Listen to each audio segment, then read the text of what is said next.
Shalom Bapak Ibu, saudara-saudara yang dikasihi oleh Tuhan Yesus Kristus. Sebelum kita membacakan firman Tuhan sebagai nats renungan buat kita hari ini, baiklah kita menundukkan hati di hadapan Tuhan, kita berdoa. Terpujilah Engkau Bapa di surga, di dalam nama Tuhan Yesus Kristus yang kami sembah di dalam kehidupan kami. Karena kami menyadari, mengenali, bahkan menikmati setiap berkat pengasihan-Mu Tuhan. Berkat-Mu selalu baru di kehidupan kami.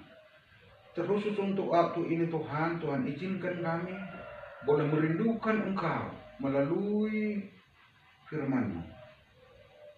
Kuasai hati dan pikiran kami Tuhan, agar kami boleh menjadi pelaku-pelaku firman Tuhan. Sebab dengan demikian kami menjadi berkat bagi setiap orang di hadapan kami. Ampunkan kami akan dosa pelanggaran kami Tuhan, agar kami layak di hadapan-Mu menerima berkat-Mu. Terima dan sempurnakan doa kami ini hanya di dalam nama Tuhan Yesus Kristus. Kami sudah berdoa dan mengucap syukur. Amin. Kita puji Tuhan melalui nats renungan buat kita Bapak Ibu saudara-saudara, yang pada hari ini kami ambil dari Bilangan 20 ayat 22 sampai 29. Demikian firman Tuhan. Setelah mereka berangkat dari Kades, sampailah segenap umat Israel ke Gunung Hor. Lalu berkatalah Tuhan kepada Musa dan Harun dekat Gunung Hor, di perbatasan tanah Edom. Harun akan dikumpulkan kepada kaum leluhurnya, sebab ia tidak akan masuk ke negeri yang kuberikan kepada orang Israel. Karena kamu berdua telah berdurhaka kepada titahku dekat mata air Meribah. Panggillah Harun dan Eleazar anaknya, dan bawalah mereka naik ke Gunung Hor. Tanggalkanlah pakaian Harun dan kenakanlah itu kepada Eleazar anaknya. Kemudian Harun akan dikumpulkan kepada kaum leluhurnya dan mati di sana. Lalu Musa melakukan seperti yang diperintahkan Tuhan. Mereka naik ke Gunung Hor, sedang segenap umat itu memandangnya. Musa menanggalkan pakaian Harun dan mengenakannya kepada Eleazar anaknya. Lalu matilah Harun di puncak gunung itu. Kemudian Musa dengan Eleazar turun dari gunung itu. Ketika segenap umat itu melihat banyak bahwa Harun telah mati, maka seluruh orang Israel menangisi Harun 30 hari lamanya. Bapak Ibu, saudara-saudara yang dikasihi oleh Tuhan Yesus, nats ini berjudul konsekuensi sebuah keputusan. Kita tahu hidup ini adalah merupakan satu proses Bapak Ibu. Wajib hukumnya kita menjalani proses kehidupan ini untuk mencapai sesuatu harapan yang kita idam-idamkan. Untuk bisa kita boleh menikmati kehidupan ini, baiklah kita taat kepada Tuhan. Sebab Tuhan itu setia, memberikan satu rancangan yang terindah di kehidupan kita Bapak Ibu. Firman Tuhan ini menguatkan kita. Dan baiklah kita senantiasa merindukan Tuhan melalui firman-firman Tuhan. Bapak Ibu saudara-saudara yang dikasihi oleh Tuhan, kita tahu bahwa Musa dan Harun, abangnya Musa, Tuhan pilih untuk membawa orang Israel kepada tanah Kanaan yang dijanjikan oleh Tuhan. Kenapa itu Bapak Ibu? Namanya perbudakan itu merupakan satu hal yang tidak pernah Tuhan inginkan. Sebab perbudakan itu merupakan satu penderitaan yang amat di dalam kehidupan kita. Tuhan tidak mau kita hidup di dalam perbudakan. Makanya Tuhan memilih Musa dan Harun membawa bangsa Israel ke tanah Kanaan yang Tuhan janjikan. Di tengah perjalanan Bapak Ibu, banyak proses yang Musa dan Harun harus lakukan. Dan Tuhan perintahkan buat mereka. tetapi banyak hal yang mempengaruhi Musa melakukan tindakan. Di tengah perjalanan bangsa Israel kehausan Bapak Ibu. Mereka tunjukkan, mereka hidup bukan pada pengharapan kepada Tuhan. Di saat mereka kehausan, mereka bersungut-sungut, bahkan menyesali Musa dan Harun membawa mereka dari tanah perbudakan. Melihat sungut-sungut itu Bapak Ibu, Musa dan Harun meminta petunjuk kepada Tuhan. Dan Tuhan dengan segala kebaikannya datang di hadapan Musa dan memberikan satu perintah kepada Musa untuk mengambil tongkatnya dan berkata-kata kepada gunung batu itu agar air keluar dari gunung batu. Tetapi Bapak Ibu, dengan sungut-sungut orang Israel sangat dan sangat mempengaruhi tindakan seorang Musa. Bahkan dia terbawa emosi karena ketidaksabaran mendengarkan sungut-sungut daripada orang Israel. Sehingga Musa melakukan kehendaknya dan bukan melakukan perintah Tuhan untuk berbicara kepada gunung batu itu. Melainkan dia memukulkan 2 kali tongkatnya ke gunung batu. Dan memang benar air itu keluar.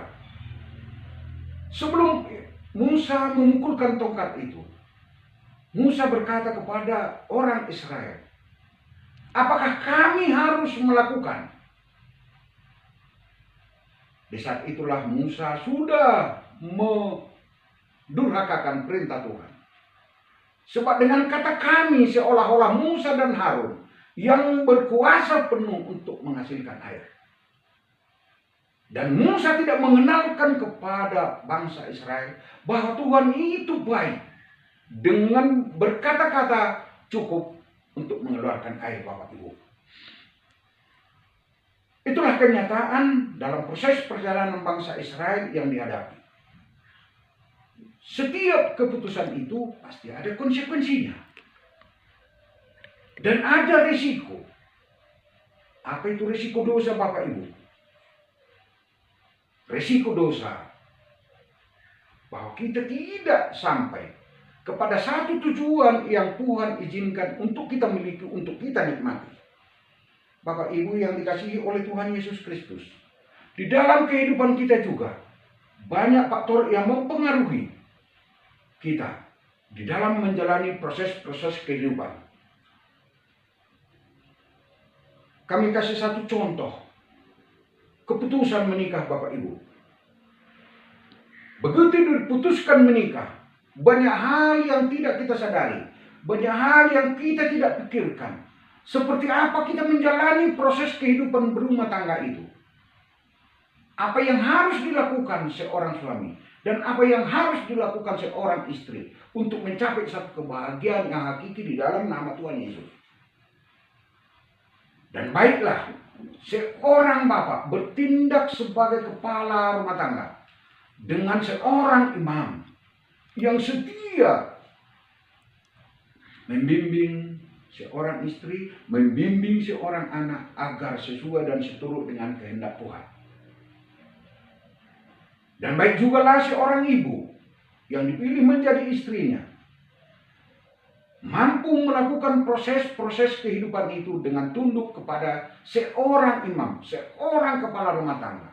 Dan dengan demikian, pasti berkat Tuhan akan selalu mengalir di dalam kehidupan kita.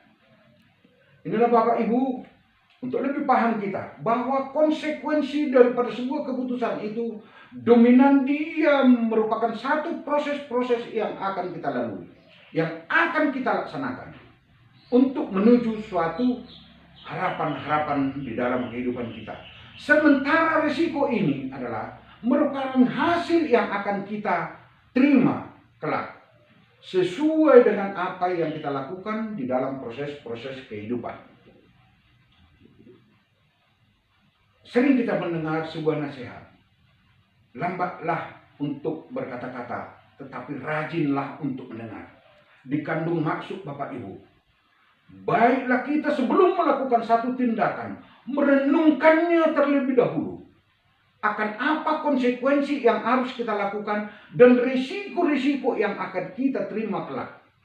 Tetapi dengan pertimbangan-pertimbangan yang matang, kami yakin dan percaya Tuhan akan berikan yang terbaik di dalam kehidupan kita. Hal yang perlu kita renungkan Bapak Ibu di dalam nats ini. Hati-hati dengan konsekuensi. Jadilah teladan hidup bagi setiap orang. Sebab dengan demikian kita menjadi berkat di kehidupan banyak orang. Kami yakin dan percaya, gunakan setiap potensi untuk membantu kita di dalam menjalani proses-proses kehidupan ini. Dan rindukanlah firman. Rindukanlah Tuhan melalui firman-firman-Nya.